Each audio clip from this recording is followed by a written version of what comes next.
Greetings and welcome to another video. It's Sunday, 9th of January 2022 and welcome to New Works, Heritage Mining Settlement in Telford.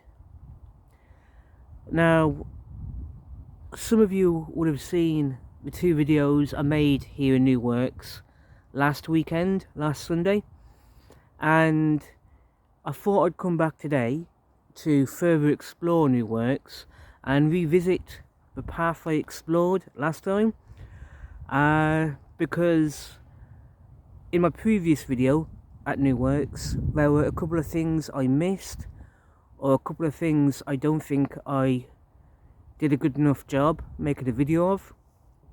So I thought I'd come back today to try and do a better job. So yeah, make a better video. But before we get on to all that, as you can see, the road here, if we follow it that way, takes us further into New Works and I believe onwards to Huntington. Then if we have a look over here,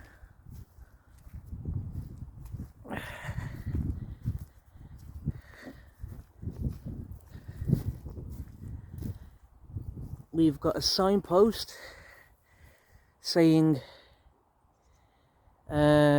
permissive bridleway, and it's pointing off in that direction. And if we have a look to our left here, we've got a gorgeous view going on.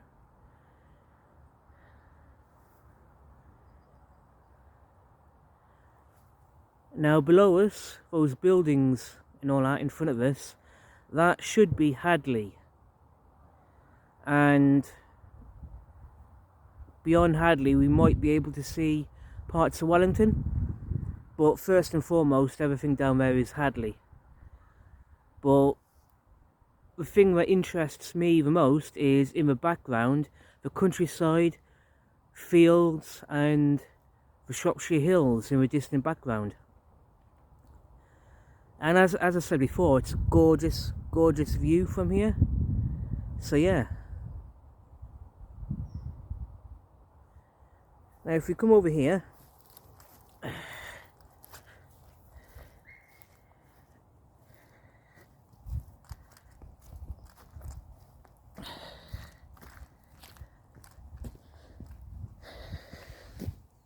if we look here for a moment, we got some steps leading up to a footpath and woodland nature reserve going on that way. Hang on. So yeah, through that gate is a series of footpaths in the local woodland, which is a gorgeous place to be. But we're not going that way today. We may come back here in a future video, like June, July, August, when it's not muddy and all that. But that's for another day. We'll come back here. In the meantime, just have a look over here for a moment.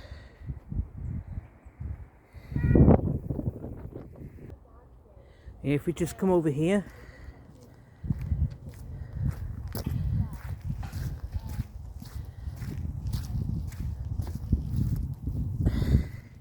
we've got this bench commissioned by Little Wenlock Parish Council. And if we look over here,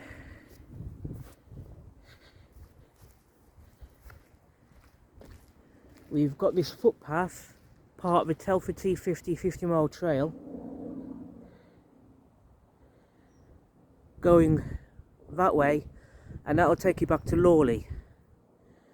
And I made a video of this footpath a couple of weeks ago. So yeah, that way takes you back to Lawley.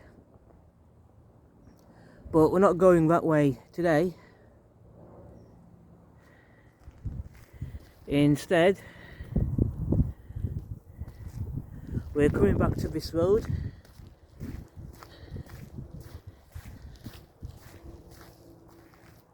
And yeah,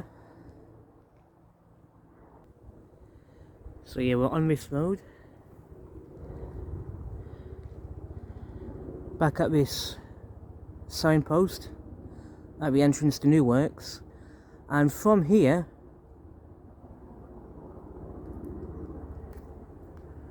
we're going to be walking down this road, and along this road here we're looking for a specific car park.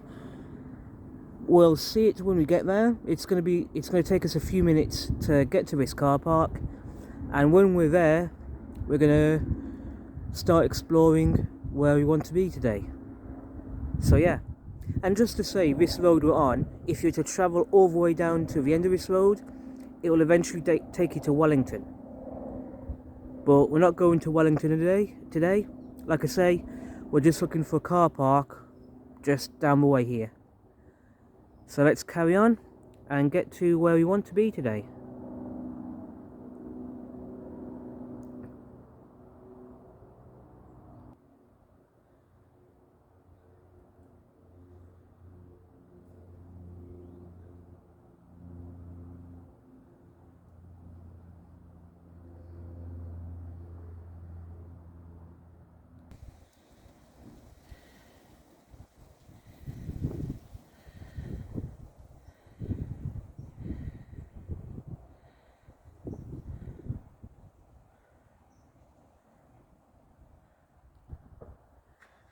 Okay, so I'm now where I want to be, and if we were to follow the road in front of us, round the corner if we were to follow the road in that direction, that's New Works Lane, and continuing forward will eventually lead us to Wellington. But we're not going that way today. And if we want to have a look over here as well,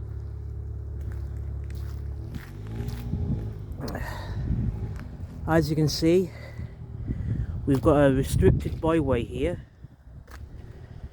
and it's part of Hutchison Way,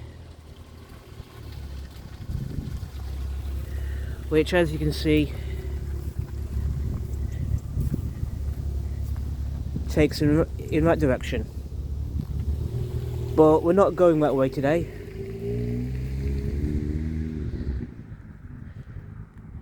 Instead, I said we're looking for a car park, and here it is. If anyone is wanting to explore where I am today and wants to follow in my footsteps, then this is where you're looking for, this car park here. Now, it makes no difference if you're getting here from Wellington up this road, or it makes no difference if you're doing what I've done today and started your journey at New Works up that way. Either way, to get here, this is what you're looking for.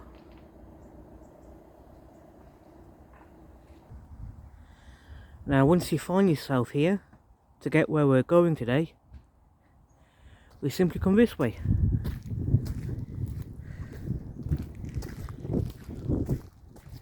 And if we look, got a bin here, and it's also part of your Hutchinson Way.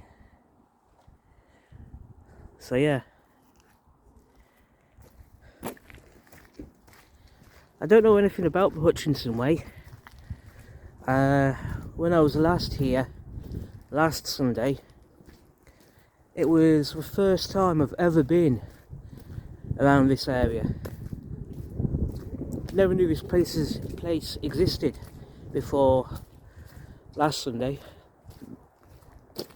and like I said, I wanted to come back here to hopefully make a slightly better video than I did last time.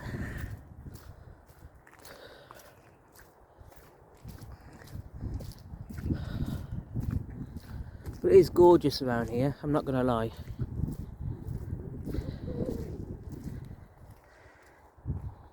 And if we just look to our right,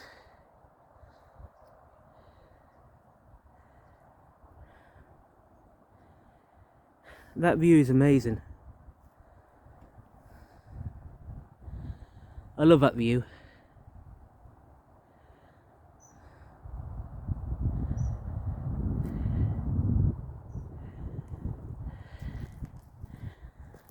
And last time I was here, there was some sheep in this field to the left. They're not there now, as far as I can tell, but it's still pretty good.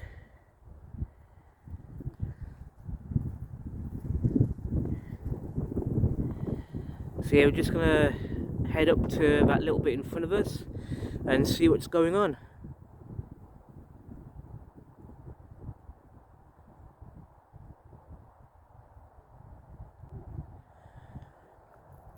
So we're now here, and as you can see, the path goes off in that direction. But I'm not going to go that way at the moment. If things go the way I think they'll go today, then I might end up back here later on, but we'll see how that works out. In the meantime, what I want to do is follow the path in front of me there. And as you can see from looking over here to my left, there's various signposts for public footpaths. You've got the Hutchinson Way and a couple of other directions going off that way, and again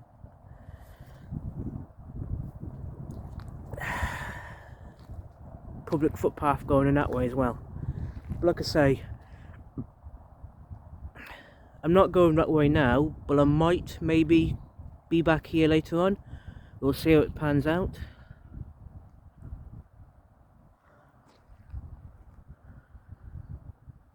And just a few yards from the car park we started at over there.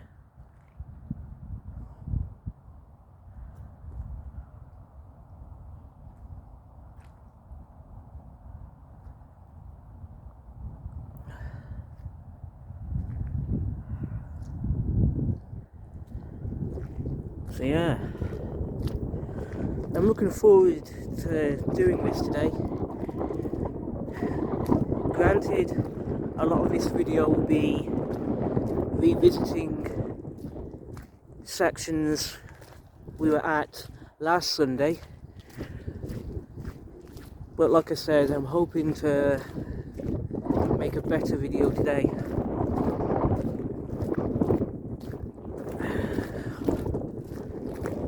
We'll just see how it pans out. But however things happen, it's still going to be gorgeous today. It is a bit cold today, but that's to be expected. It is only January, still in winter right now. But yeah,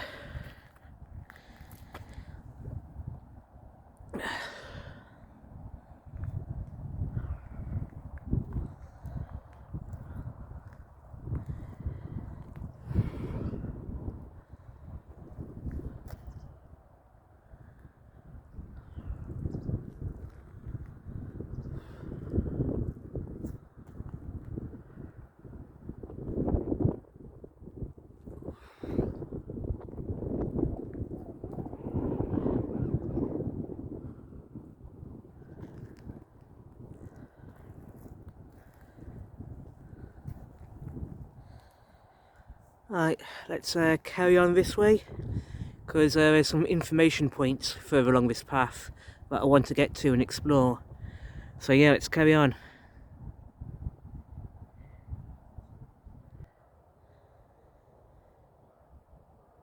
I can tell that there may be several videos in the future that I make around here, because it's clear there are so many little spots to explore around here.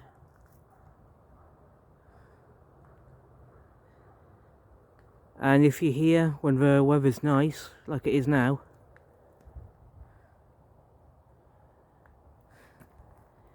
then you can easily spend all day somewhere like here.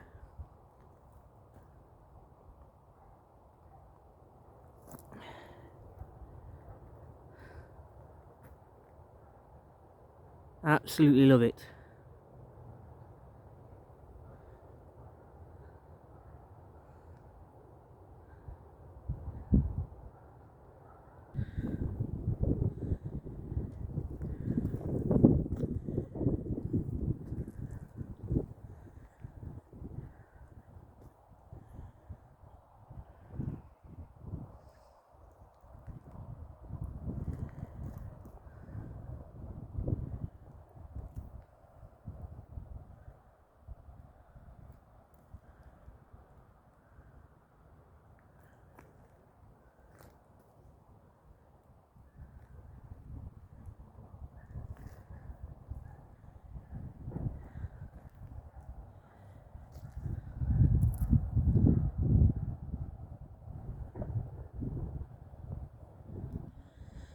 Okay, so we're now here, and if we look to our right, you'll see a footpath going off in that direction. We're not going that way today because it's a bit of a muddy path going on. Maybe someday in the future we'll come back here and explore that way, but not today.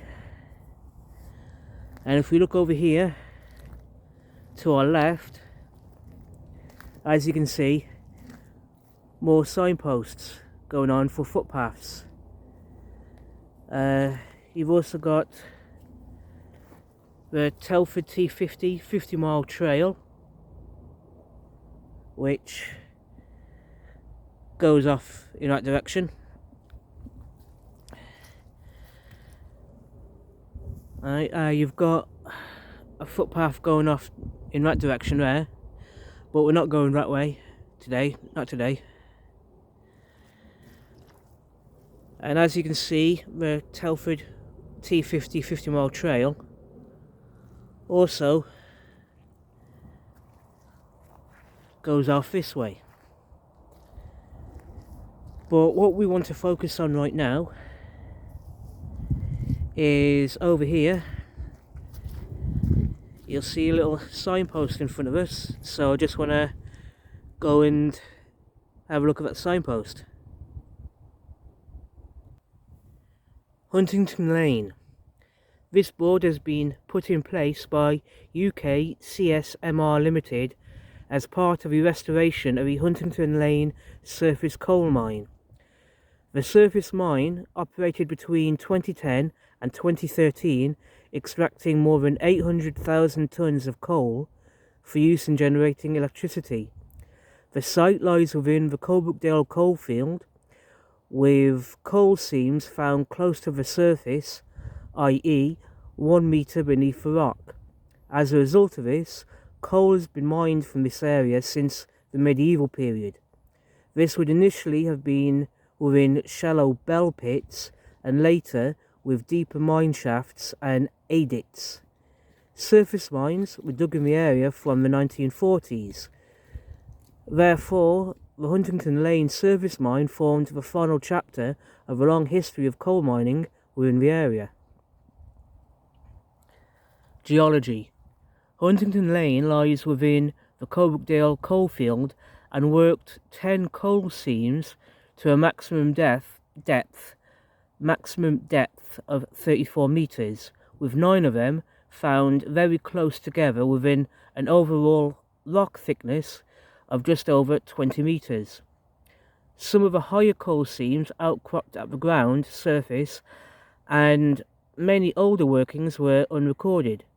As most of the coal seems to have been subject to past deep mining activity, and workings can be stacked one on top of the other, this can result in holes suddenly emerging at the surface of this land without warning.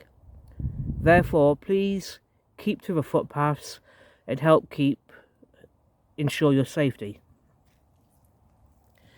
earthworks and mining remains. The view before you, which may not be straightforward to interpret, is a product of centuries of mining on this site and is recognised as being of national importance.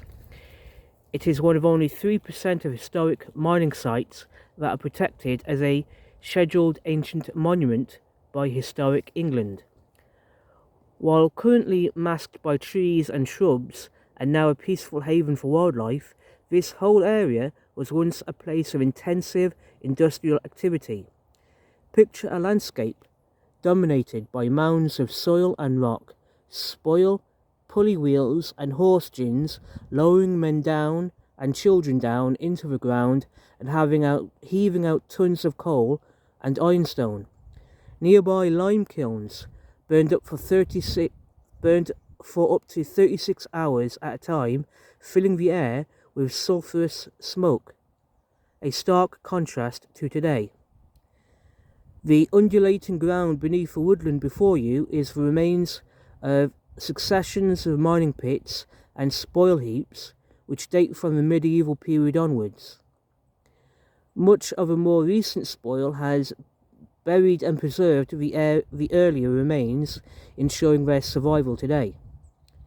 The earliest remains take the form of shallow open-cut working and bell pits. These were dug by hand and where the coal seams came close to the surface, it was a relatively simple process to expose and dig out the coal. The name bell pit comes from the shape of a mine.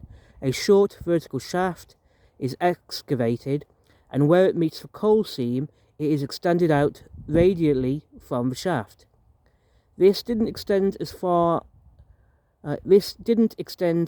as there were no supports, so when it became no longer safe from roof collapse, the pit was abandoned and a new one excavated nearby. In the 18th and 19th centuries, the site was more intensively worked, with deeper shafts opening out into pillar and stall workings, where blocks of coal were left in place to support the mine roof, reducing the chance of collapse and enabling more coal to be extracted. These later deeper mines left the traces that survive today, with rings of spoil surrounding the remnants of the central pit shafts. As well as the pits themselves, other remains provide evidence of the infrastructure that enabled the mines to operate, such as bases with steam engines that pumped water from the mines or winding men or coal in and out of the pits. There is also evidence of the timber tramways that carried the coal wagons to be transported off-site.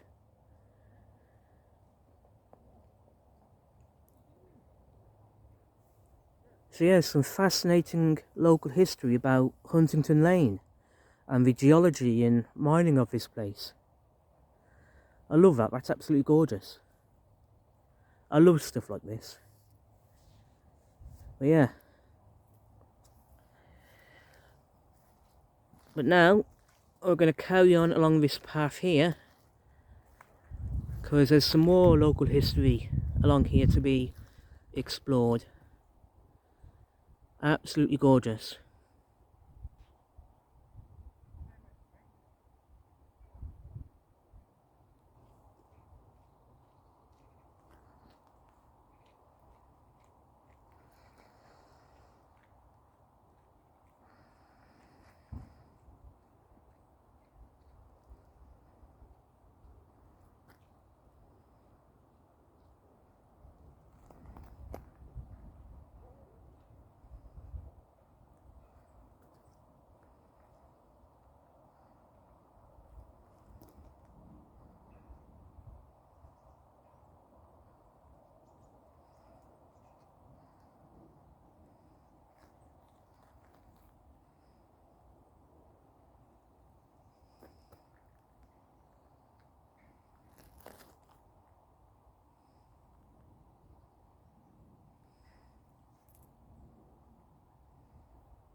So we're now here,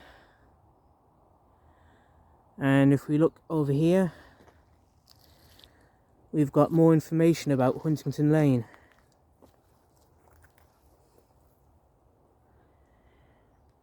Working conditions. In short, life for miners here in the past was exceptionally harsh, and health and safety would not apply for nearly 450 years. Men, women and children all worked in and around the mines. As the scale of the works increased, so did the demand on those working for mines. In 1842, Parliament published a report about the state of coal mining, the Mines Report, and its contents shocked the nation. The report informed the public that children under 5 years of age worked underground as trappers for 12 hours a day and for 2 pennies a day.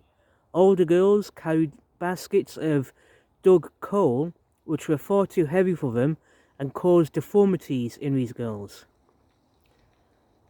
One girl, Ellison Jack, aged 11, claimed to the Commission of Inquiry that she had to do 20 journeys a shift pushing a tub which weighed over 200 kilos.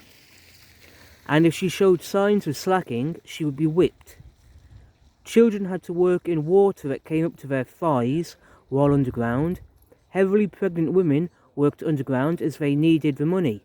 One unnamed woman claimed that she gave birth on one day and was expected by the mine manager to be back at work that very same day. Such was the need to work. There was no social security at the time. She did as the manager demanded. Such a shocking report led to the Mines Act of 1842. The other source of labour came in the form of horsepower. Pit ponies are a well-known part of British mining history and worked mainly above ground, but some spent almost their entire working lives in the dark of a mine, even being stabled here. They were used in gins to turn winding gear, lifting miners and coal out of a mine. Despite the inevitable tough conditions, the ponies were worked hard but treated well. During the 18th century, gins with 2, 4 and even 8 horses were used to transport men and coal. A rope wound round a horizontal drum passes over a pulley wheel and down the shaft. Attached to the drum is a horizontal wooden bar, and the horse is harnessed to this and then made to walk round in a circle.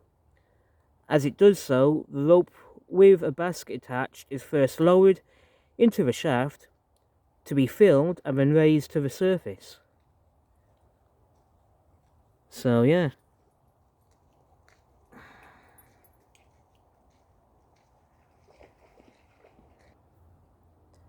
Okay then, what I'm going to do is finish this video here. It seems like a good spot to end this video, and then I'm going to start a brand new video starting exactly where I'm standing right now. So yeah, it's going to be good. Still a lot more to look at, still a lot more to explore. So yeah, thank you everyone for watching this video. I appreciate it, and I'll see you in a few seconds in the next video. See you then.